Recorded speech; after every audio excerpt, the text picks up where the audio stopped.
To boost manufacturing in India, the government approved the proposal to introduce the production linked incentive scheme worth almost rupees 2 lakh crores in several key sectors.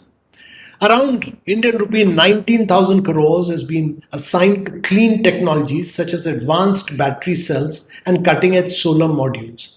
This clear embrace of sunrise sector is as historic as it is futuristic. Similarly, we are working to create one of the world's most ambitious green hydrogen strategy.